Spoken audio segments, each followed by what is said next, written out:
अब जो प्रसंग चल रहा है कि श्रीमद् भगवद गीता अध्याय नंबर 18 अंतिम अध्याय है और 61 से लेकर और 66 तक ये निर्णायक ज्ञान है। आगे तो कुछ और बातें हैं, वो भक्ति से संबंधित नहीं है।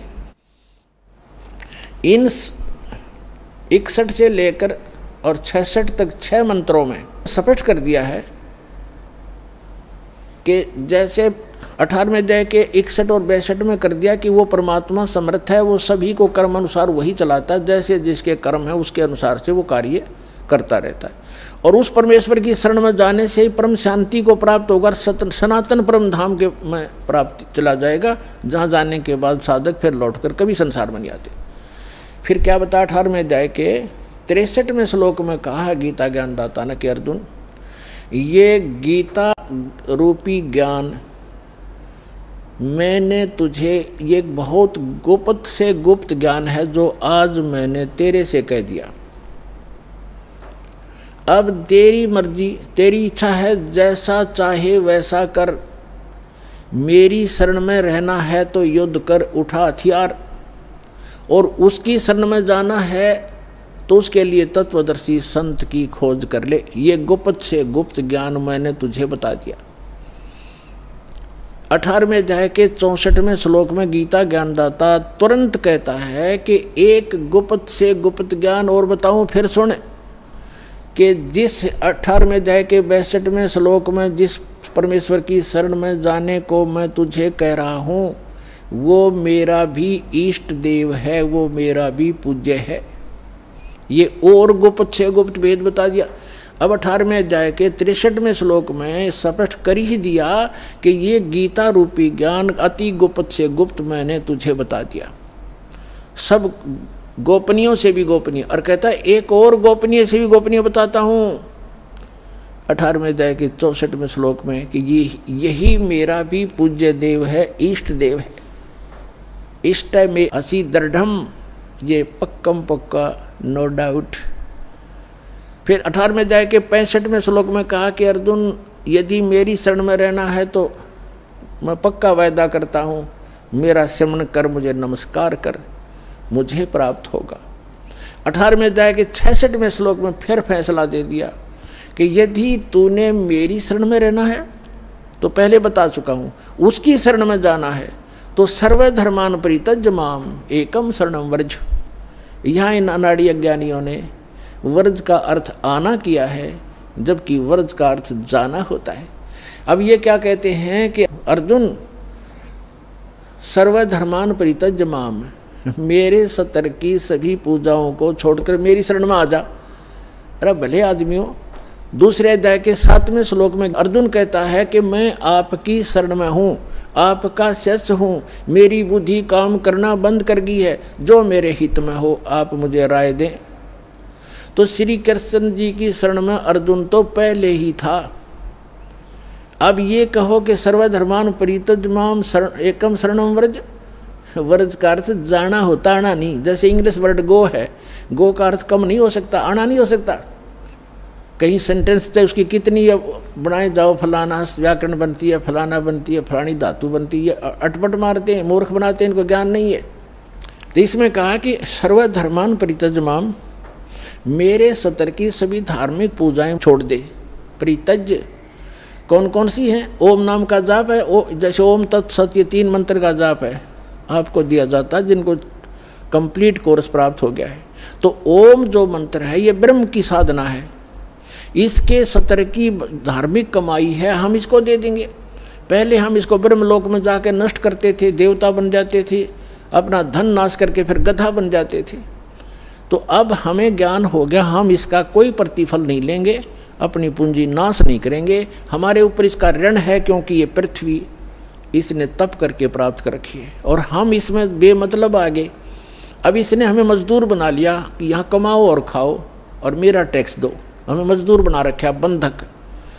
तो अब परमात्मा आए हैं हमें छुड़वाने के लिए, विधि बताई कि इसका टैक्स दो, मैं तुम्हारा अकाउंट कराऊंगा और इसका तो ये मजदूरी करो, इससे पीछा छुड़ाओ, चलो सतलोक में जहाँ से तुम आए हो, जहाँ कभी दुख नहीं होता।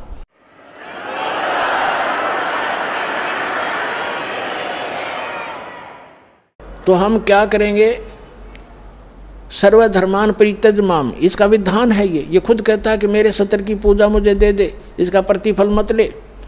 और एकम शरणम व्रज, एकम माने अद्वितीय, जिसके बराबर दूसरा ना हो, यानी सर्वशक्तिमान परमात्मा की शरण में जा। व्रज माने जाना हो, ताड़ना नहीं होता। अहम तवा सर्व पापे भो मोक्षामी मां शुच, अब ये कहता फिर मैं तुझे सब पापों से मुक्त कर दूंगा, तू चिंता मत कर, आपे कर देगा। जब हम इसका ऋण दे देंगे, ये मांगे कि हमारे, ये अपने खुश हम अपने खुश। तो जब तक हम ऋणी थे, मजदूर थे इसके, तो ये हमें कोई नाच नचा रहा था, हमने नाचना पड़ा था। तो इस प्रकार हम जब यहाँ से चलेंगे, जैसे आपको प्रथम मंत्र दिया जाता है, वो यहाँ की संसारिक सुविधाएं, टैक्स, जैसे आपने बिजली कनेक्शन ले रखा है, टेलीफोन कनेक्शन ले रखा है, और पानी का कनेक्शन ले रखा है, गैस कनेक्शन ले रखा है, या किसी से बैंक लोन ले रखा है, तो उसको वापस दोगे, देते रहोगे टैक्स किराया, उसको उनका जो चार्ज है, तो आपको सुविधा प्राप्त होंगी। तो जब तक आपने संसार में रहना, यहाँ की जो सुविधा तुम्हें चाहिए वो प्रथम मंत्र से मिलेंगी, उनके बीच के 5 नामों से।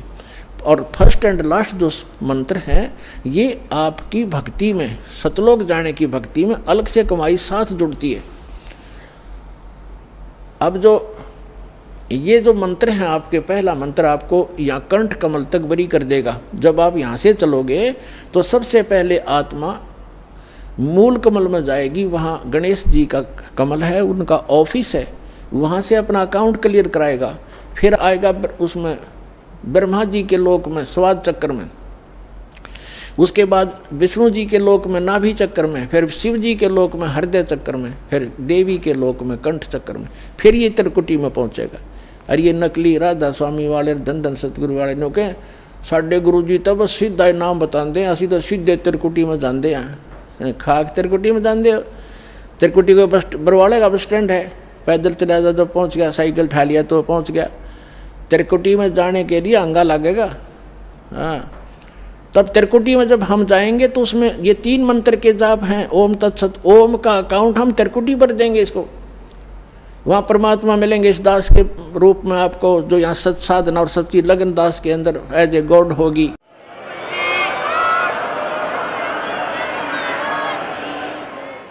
तो उसको लेकर के परमात्मा जाएगा इस धर्मराज के दरबार में, जो यहाँ का न्यायाधीश है, और उसको ये गीता अध्याय नंबर 18 का श्लोक नंबर 66 यानी ये विधान कोड करेगा।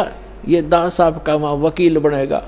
कबीर साहब कहते हैं, कर लो गुरु वकील मुकदमा भारी है, ये कर लो गुरु वकील मुकदमा भारी है। यानी गुरु का रोल यहाँ से लेकर लास्ट तक चलेगा, करेगा भगवान, लेकिन निमित्त दास रहेगा।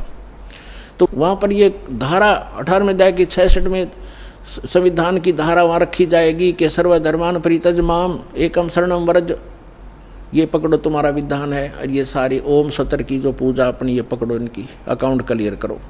इससे हम 11वां द्वार पार कर जाएंगे। 11वां द्वार पार करके हम प्रवेश करेंगे, जब वहाँ अक्षर पुरुष का लोक आएगा। 7 संग ब्रह्मांड हैं, उससे पार होने का जो हमने किराया देना है, वहाँ से उसका साधन हमें मिलेगा, और उसके प्रतिफल में हम इस तत्व मंत्र की कमाई उसको देंगे। वो हमें 12वें द्वार में जा छोड़ेगा। 12वां द्वार पार करके हम सतलोक चले जाएंगे। वहाँ जाकर फिर कभी लोग लौट कर संसार में नहीं आएंगे। बोलो सतगुरुदेव।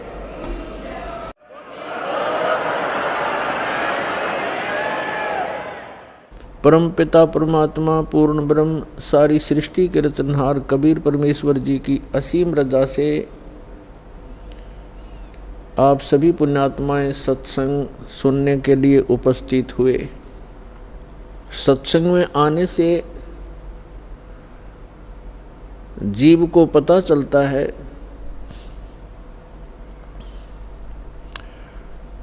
हम कौन हैं, कहाँ से आए हैं, यहाँ ये मरने और जीने की व्यवस्था किस कारण से बनी हुई है। इस बात को प्रत्येक प्राणी महसूस करता है। जन्म हुआ अच्छी बात, परिवार हो गया बहुत ही अच्छी बात, पुत्र पुत्री हुए, संपत्ति कोठी बनी, बस क्या कहने। और फिर मृत्यु,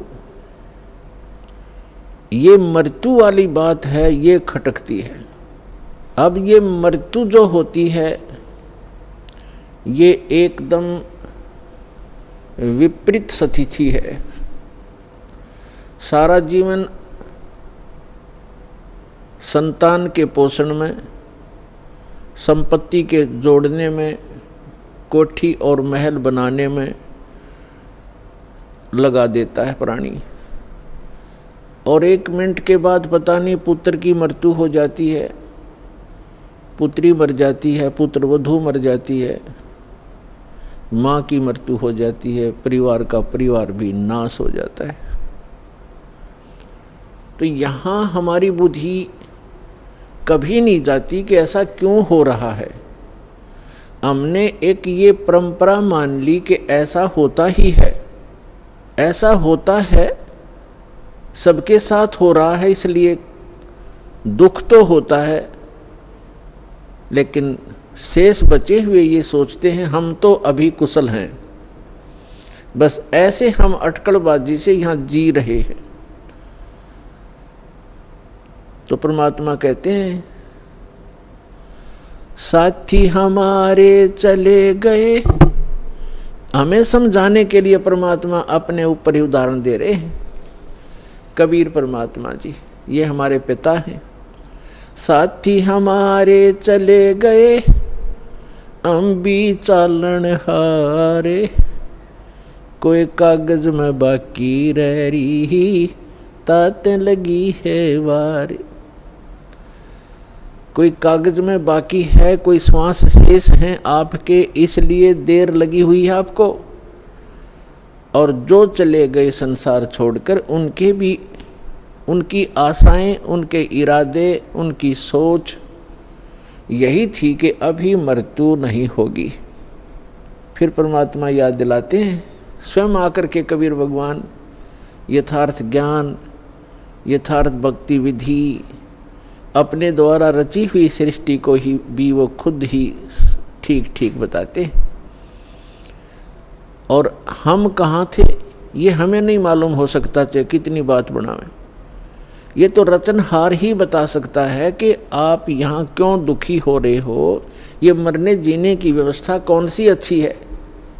इस बात को सभी मानते हैं कि अच्छी नहीं है। तो इसलिए परमात्मा हमें जगाना चाहते हैं, यथार्थ ज्ञान हमारे हृदय में उतारना चाहते हैं, पहले ये बता करके कि जिस व्यवस्था में आप व्यवस्थित हैं और जिन क्रियाओं में आप तत्पर हैं, यदि आप परमात्मा की साधना भक्ति नहीं करते हो, मोक्ष प्राप्ति का प्रयत्न नहीं कर रहे हो, तो ये क्रियाएं तो पशु पक्षी भी कर रहे हैं। तो मानव शरीर की क्या आवश्यकता थी, जिसमें परमात्मा ने अच्छी सोच दी है, बुद्धि दी है, और समय पर गर्मी सर्दी प्राकृतिक आपदाओं से बचने की व्यवस्था भी हम कर सकते हैं। जैसे गर्मी से बचने के लिए कोई झोंपड़ी महल मकान बना सकते हैं, इतनी बुद्धि भगवान ने दी है। समय पर आहार करने के लिए हम पूर्व संग्रह कर लेते हैं, अन्न इकट्ठा कर लेते हैं, और गर्मी सर्दी से बचने के लिए भी हम कोई झोंपड़ी महल बना लेते हैं। इसका उद्देश्य क्या है? इसका उद्देश्य ये है, इन सब सुविधाओं को परमात्मा ने इसलिए दिया है कि आप प्राकृतिक आपदाओं से डिस्टर्ब ना हो सकें और भक्ति करते रहें। जैसे परमात्मा की प्राप्ति में ये आत्मा उसी समय से व्याकुल है जिस समय से ये उस परम पिता के उस सुखमय स्थल से, उस सतलोक से, अमरलोक से बिछुड़ कर आई है, उस परम पिता से दूर हुई है। उसी दिन से इसको आभास हो गया है कि जो सुख मैं छोड़ के आया हूँ वो यहाँ नहीं है। उसकी खोज में फिर ये अपनी अटकलबाजी से, जीव सोच से सोचने लगता है, प्रयत्न करता है। जैसे कोई निर्धन है, वो सोचता है कि धनवान सुखी होंगे, धन में सुख होगा। और धनी व्यक्ति को स्वप्न में भी सुख नहीं होता। पुण्यात्माओं, निर्धन को तो ये बात जचे नहीं कि धनवान सुखी नहीं, लेकिन किसी धनवान यानी मायाधारी से मिलकर देखना उसके ऊपर कितनी समस्याओं का पहाड़ होगा, आप सोच भी नहीं सकते। जहाँ माया है वहाँ शीतलता नहीं हो सकती, जहाँ भट्ठी अग्नि की तप रही हो वहाँ शीतलता नहीं हो सकती। ये माया अग्नि की भट्ठी है, इसके निकट बैठकर प्राणी कभी भी शीतलता महसूस नहीं कर सकता। धनी व्यक्ति सोचते हैं कि राजा लोग सुखी होंगे, राजा को सुख स्वप्न में भी नहीं होता। आपको ऐसा लगता है जैसे इसके आगे पीछे बड़ी सेना चलती है, बड़े बड़े अधिकारी सलूट लगा रहे होते हैं, ये महासुखी होगा, कारों में चलते हैं। सपने में भी सुख नहीं है इनको, क्योंकि हमने सुख का पता ही नहीं जो सुख होता है। राजा लोग समझते हैं कि ऊपर के ये देवता लोग सुखी होंगे स्वर्ग आदि में। स्वर्ग के देवता सोचते हैं इंद्र सुखी होगा जो देवराज है, देवताओं का राजा है। और देवराज सोचता है कि ब्रह्मा विष्णु महेश सुखी हैं। ब्रह्मा विष्णु महेश कहते हम स्वप्न में भी सुख नहीं हमारे को। आपने भगवान विष्णु की कथा पढ़ी होगी, बहुत बार सुनाई है, देवी भागवत प्रथम स्कंद में। खुद स्वीकार करते हैं श्री विष्णु जी, ब्रह्मा जी को बता रहे हैं कि मैं अधिकतर समय में तप करता हूँ और तप से अपने बैटरी चार्ज करके सिद्धियाँ प्राप्त करके फिर राक्षसों के साथ युद्ध करता हूँ। कभी मुश्किल से कोई समय मिलता है तो लक्ष्मी के साथ सुखपूर्वक समय बिता पाता हूँ। तो खाक सुख है यहाँ पर। परमात्मा बताते हैं झूठे सुख को सुख कहे, ये मान रया मन मोद, सकल चबी न काल का, कुछ मुख में कुछ गोद।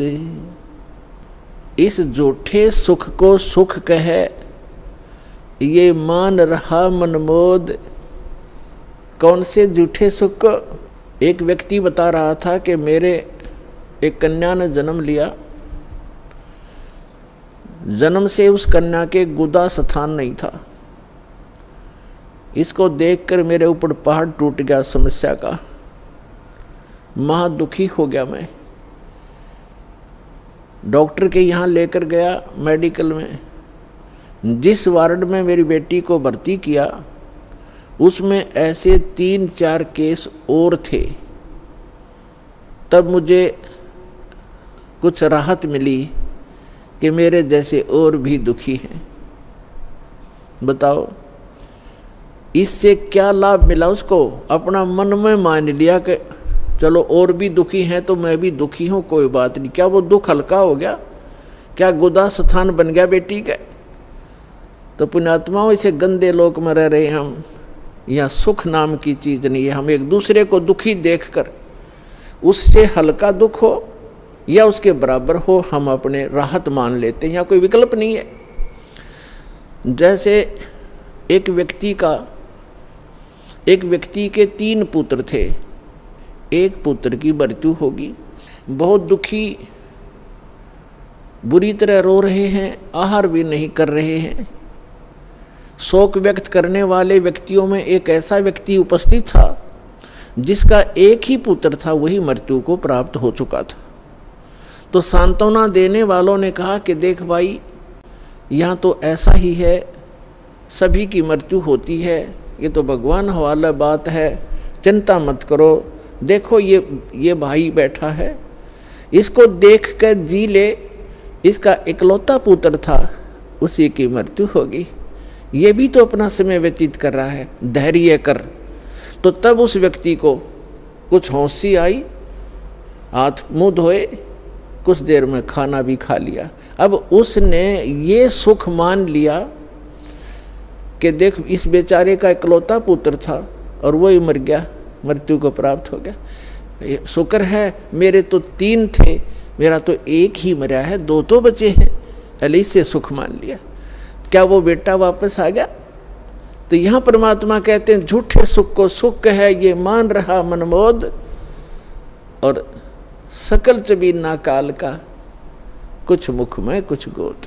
परमात्मा यहाँ क्या बताते हैं, भाई तन दर सुखिया कोई न देखा, जो देखा सो दुखिया हो, उदय अस्त की बात करते हैं, मन सबका किया विवेक का हो, सबका किया विवेक का हो।